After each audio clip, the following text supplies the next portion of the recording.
Hello, investors. It's Don Vandenbord, Senior Portfolio Manager with Revere Asset Management. Today is Friday, December 22nd, and a Merry Christmas to everybody out there. Markets will be closed on Monday for Christmas Day. We'll see you back here again on Tuesday after tonight's video.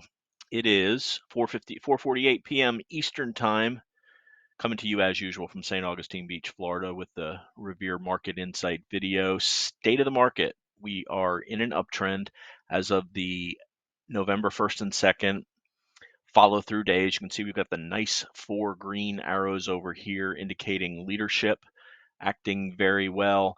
Then we take a look every day at the 5 major indexes and take a look at where they are versus their short-term 21-day moving average, medium-term 50-day moving average, long-term 200-day moving average. All 5 are trending above those key levels, so green arrows there. What happened today? Well, today was officially day one of the historically named Santa Claus rally, where the last 5 trading days of December and the first 2 trading days of January are the strongest 7-day period of the year, on average up 1.33%. We did end today 8 weeks up in a row on the S&P 500, 7 out of 8 on the NASDAQ 100. Last year on the Santa rally, we ended up 0.7%, and 80% of that happened in the last 15 minutes of day 7. Do you think there was some tape painting going on there?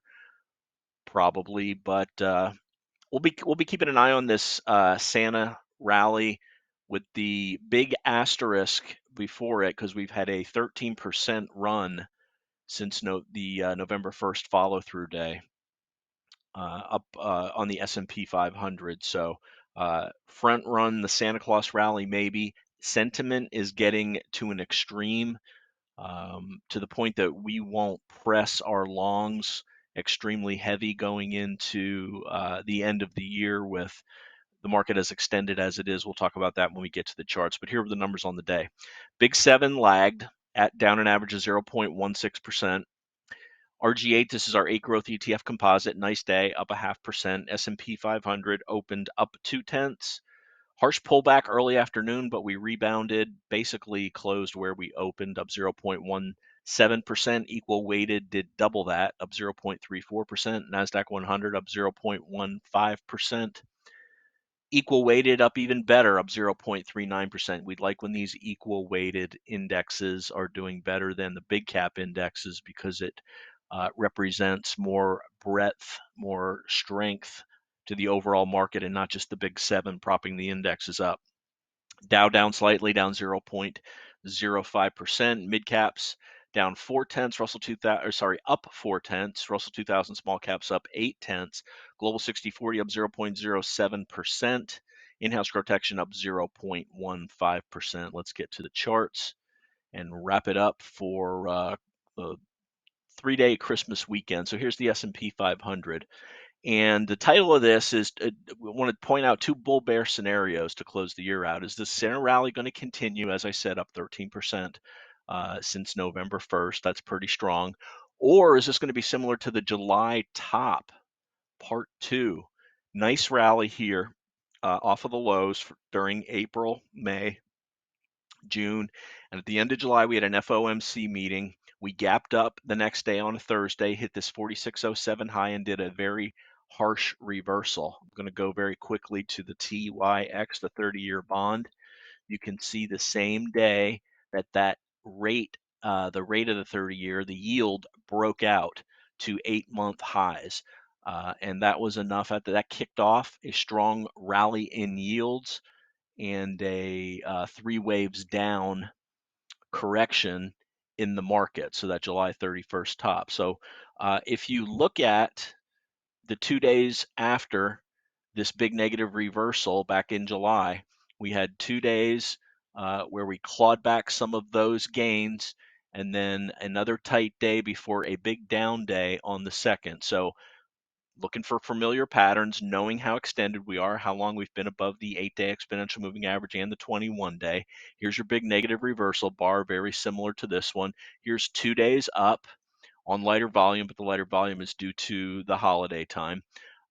And we really want to get above today's highs and even more the highs of Wednesday before we had that negative reversal, which apparently was tied to some options expiration, including VIX rollover. So I've been mentioning this level, and we're paying very close attention to these levels, these 4 spike lows. Here's your FOMC first day up: 46.94, 47.04, 46.98, 47.08. Today's low 47.30ish, not 37, not a big deal there. But these are the levels that we need to hold. If we don't hold, then this will start to look more like this, where we had the gap down on and that would be the 4th day after the negative reversal. So that'd be the equivalent of next Wednesday, just if we're comparing a day count. Um, and that's what we'll be on the lookout for, basically breaking below the lows of this day.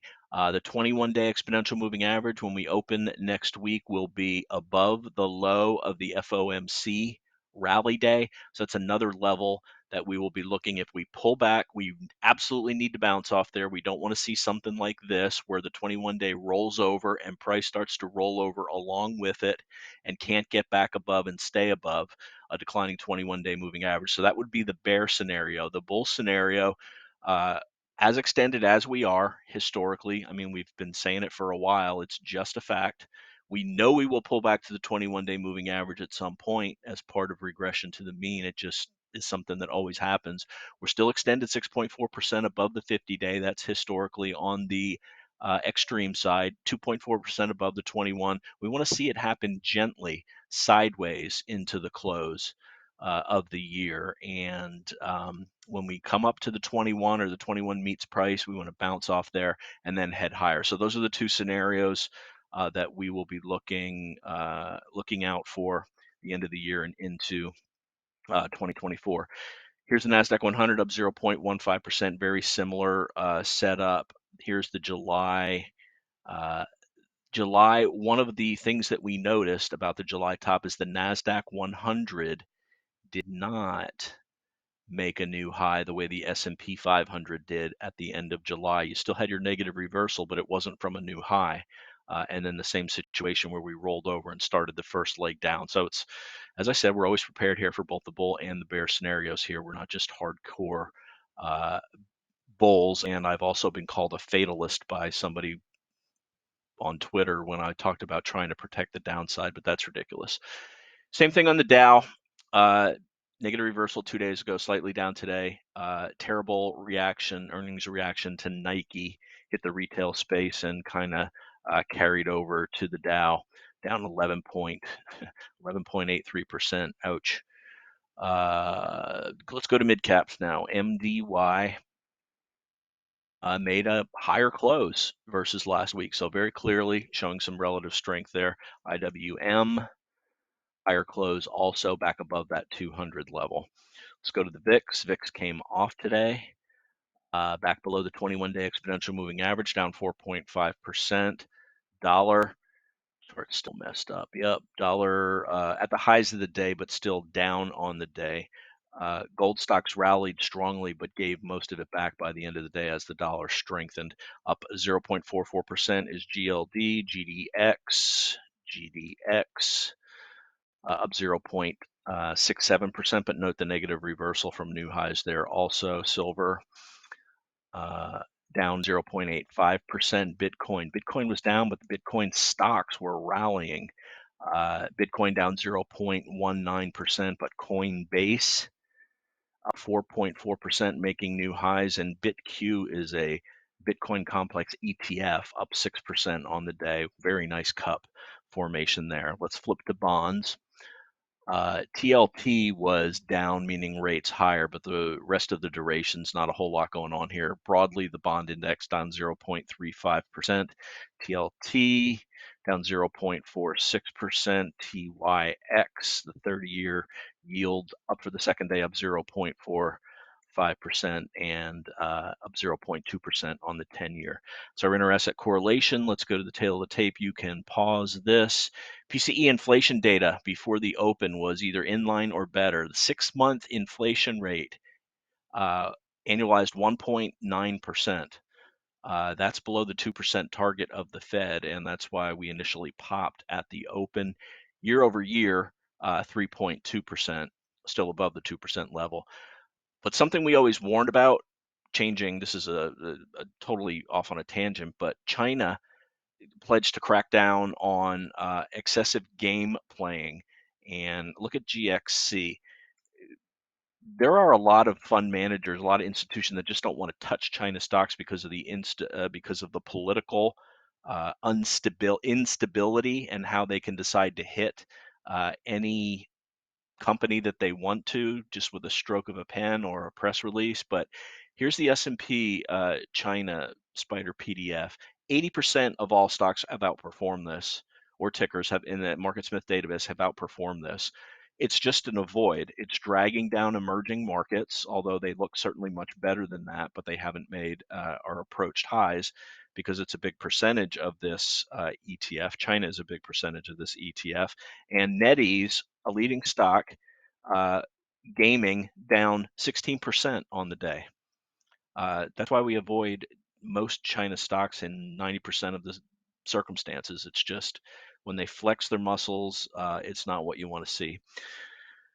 So up 2 on the day count, 1 day, 2 days up above the 8-day exponential moving average after bouncing off of it 36 days above the 21-day exponential moving average. Day 1 of the Santa Claus rally. Sectors on the upside, KRE regional banks led, Bitcoin complex very strong. On the downside, KWeb, XLY, that's because of Nike, and retail also because of Nike. Only portfolio move we did was to add a little bit to FCX. And the bottom line on the day, the Santa rally, day 1 of 7. Mild mixed gains on the day, S&P now up 8 straight weeks. Back to sentiment up here, AAII bulls at 52.9%. Bears at 20.9%.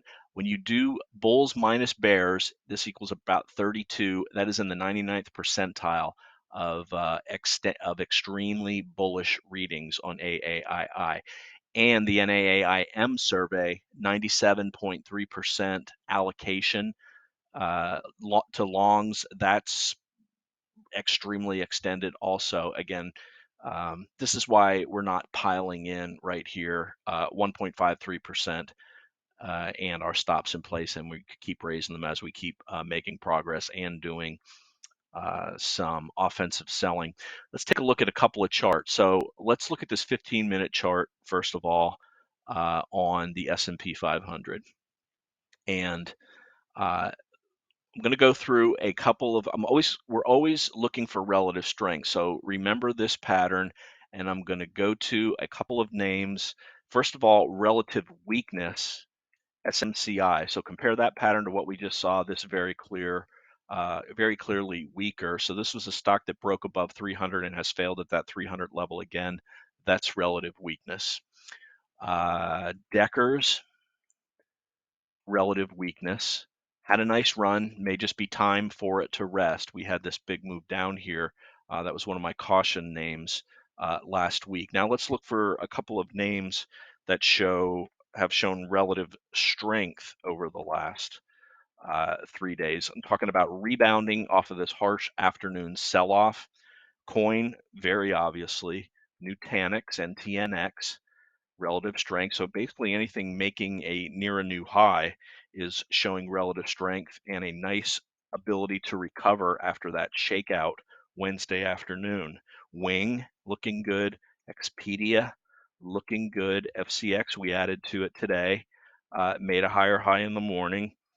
IWO, this is the Russell 2000 growth component, looking good. PLAY, this is Dave & Buster's showing relative strength. A couple more. XPO, higher high, pulled back a little bit in the afternoon. CRM got an upgrade, but when level stuck with yesterday's gap up. And one more, SPHB. This is another component of the RG8. S&P high beta stocks making a higher high. That's going to wrap it for the week and kick off the 3-day holiday. As always, like to hear from you. The email is don@revereasset.com. The phone is 855-REAL-WEALTH. That's 855-732-5932. If you're interested in becoming a client, email my partner, Dan Stewart, dan@revereasset.com. Got a couple of emails from new clients coming in this week. Thank you very much. We appreciate you liking and subscribing to our YouTube videos. Leave a comment. We reply to all of them. And remember, it's not how much you make in the market, it's how much that you can keep. That's why we put in the hard work here at Revere to be able to recognize a healthy market from a risky market. Sometimes the market's so healthy that it gets risky at the top. And with that, I'm going to wrap up for the week ending December 22nd. Again, Merry Christmas to all, and to all a good night. Thanks for listening, and have a great day.